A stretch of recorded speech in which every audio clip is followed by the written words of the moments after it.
നമസ്കാരം. മലയാളി വാർത്തയിലേക്ക് സ്വാഗതം. ഷാർജയിൽ മലയാളി യുവതി മകളെ കെട്ടിടത്തിൽ നിന്ന് താഴേക്കെറിഞ്ഞ് കൊലപ്പെടുത്തിയ ശേഷം സ്വയം ചാടിമരിച്ച സംഭവത്തിന് നടുക്കം മാറും മുൻപേ പ്രവാസി ബിസിനസ്സുകാരനും ഭാര്യയും നാട്ടിൽ ജീവനൊടുക്കിയ വാർത്ത പ്രവാസ സമൂഹത്തെ വീണ്ടും ഉലച്ചിരിക്കുകയാണ്. 4 പതിറ്റാണ്ടിലേറെയായി റാസൽ ഖൈമയിൽ പ്രവാസികളായ കൊല്ലം കടയ്ക്കൽ അഞ്ചുമുക്ക് ഉഷസിൽ എസ് സുഗതൻ, ഭാര്യ ലത എന്നിവരെയാണ് നാട്ടിലെ വീട്ടിനുള്ളിൽ മരിച്ച നിലയിൽ കണ്ടെത്തിയത്. യുഎഇയിലേക്ക് തിരികെ വരാൻ മണിക്കൂറുകൾ മാത്രം ബാക്കിയിരിക്കെയാണ് ഈ ദുരന്തം. മാതാപിതാക്കളുടെ മരണവിവരം അറിഞ്ഞ് യുഎഇയിലുള്ള മക്കളും നാട്ടിലെത്തിയിട്ടുണ്ട്. റാസൽ ഖൈമയിൽ സ്വന്തമായ നിർമ്മാണ കമ്പനിയും റെസ്റ്റോറന്റും നടത്തിവരുന്ന സുഗതൻ നാട്ടിലും വിവിധ ബിസിനസ് സംരംഭങ്ങളിൽ പങ്കാളിയായിരുന്നു. വർഷങ്ങളായി യുഎഇയിലും നാട്ടിലുമായി സമയം പങ്കിട്ടിരുന്ന ഇവരുടെ ജീവിതം ചെറിയൊരു അവധിക്കാലം ചെലവഴിക്കാൻ നാട്ടിലെത്തിയ ഇവർ കഴിഞ്ഞ ശനിയാഴ്ച വൈകിട്ടത്തെ വിമാനത്തിൽ മടങ്ങാൻ ടിക്കറ്റും ബുക്ക് ചെയ്തിരുന്നു.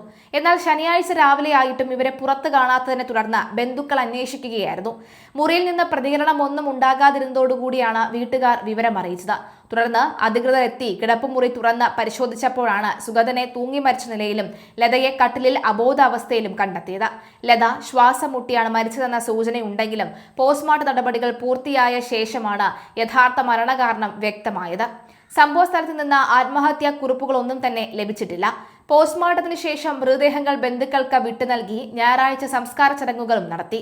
എന്നാൽ സാധാരണ ഹൈന്ദവ ആചാര പ്രകാരമുള്ള ഈ ശ്മശാന സംസ്കാരത്തിന് പകരം മൃതദേഹങ്ങൾ മണ്ണിലടക്കം ചെയ്യുകയാണ് ചെയ്തത്.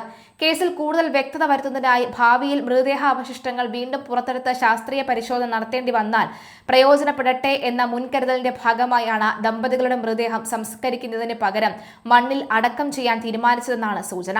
അടക്കം ചെയ്യാൻ പോകുന്ന ആ ഒരു വേളയിൽ ചർച്ചകൾ ഉണ്ടായിരുന്നു. ദഹിപ്പിക്കാം എന്നൊക്കെ ഒരു ചർച്ചകൾ ഉണ്ടായിരുന്നു. എന്നാൽ അത് വേണ്ട, അടക്കം ചെയ്യാം എന്ന് തന്നെയാണ് മക്കളും തീരുമാനിച്ചത്. കാരണം ഇങ്ങനെ പെട്ടെന്ന് അച്ഛനും അമ്മയും മരിക്കും എന്ന് അവർ ഒരിക്കലും പ്രതീക്ഷിച്ചില്ല. മാത്രമല്ല അതിൻ്റെ ഒരു സാഹചര്യം ഇപ്പോൾ അനിവാര്യമല്ല. അതുകൊണ്ട് തന്നെ എന്തൊക്കെയോ എവിടെയൊക്കെയോ ദുരൂഹതകൾ ഉണ്ട് എന്ന് വ്യക്തമാകുന്നു. അതുകൊണ്ട് നമുക്ക് ഇത് അടക്കം ചെയ്യേണ്ട, മണ്ണിൽ തന്നെ കുഴിച്ചിടാം. അതാകുമ്പോൾ ഭാവിയിൽ ഏതെങ്കിലും തരത്തിലുള്ള ഒരു റീപോസ്റ്റ്മോർട്ടം എന്തെങ്കിലും നടത്തുകയാണെങ്കിൽ നമുക്ക് ഉപകരിക്കുമല്ലോ, അല്ലെങ്കിൽ അതല്ലേ നല്ലത് എന്നാണ് മക്കളും പറഞ്ഞത്. അതുകൊണ്ട് തന്നെ ആ അവസാന നിമിഷം ഒരു ചർച്ച ഉണ്ടായിരുന്നു. പക്ഷെ അതെല്ലാം തന്നെ ഇപ്പോൾ ക്ലിയർ ചെയ്ത് അവർ ഈ പറഞ്ഞ പോലെ തന്നെ അടക്കം ചെയ്തിരിക്കുകയാണ്. എന്തായാലും പ്രവാസികളുടെ പ്രിയപ്പെട്ട മലയാളി ബിസിനസ്സുകാരനായിരുന്നു ഇയാൾ.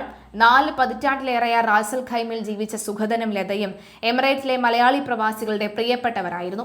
ഇവിടത്തെ സാമൂഹിക സാംസ്കാരിക പരിപാടികളിൽ സജീവ സാന്നിധ്യമായിരുന്ന സുഗതൻ SNDP യോഗ സേവകനും അതുപോലെ തന്നെ സംഘടനയുടെ സജീവ പ്രവർത്തകനും ഒക്കെയായിരുന്നു. 1979 മുതൽ റാസൽ ഖൈമയിൽ ഉണ്ടായിരുന്ന വ്യക്തിയായിരുന്നു സുഗതൻ എന്ന സാമൂഹിക പ്രവർത്തകനും SNDP യോഗ സേവനും മുൻ ഭാരവാഹിയുമായ S പ്രസാദ് പറഞ്ഞിട്ടുണ്ട്. സ്വന്തമായി കെട്ടിട നിർമ്മാണ കമ്പനിയും റെസ്റ്റോറന്റ് നടത്തിയിരുന്ന പ്രിയ സുഹൃത്തിന്റെ മരണത്തിന്റെ ഞെട്ടലിൽ നിന്ന് ഞാൻ ഇതുവരെ മാറിയിട്ടില്ല.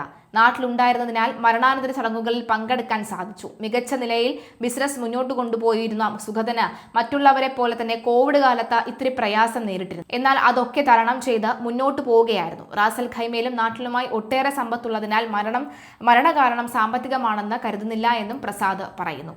റാസൽ ഖൈമയിലെത്തിയ ശേഷം മുതൽ തന്റെ അടുത്ത സുഹൃത്തായിരുന്ന സുഗതൻ എന്ന സാമൂഹിക പ്രവർത്തകൻ സേതുവും പറയുകയാണ്.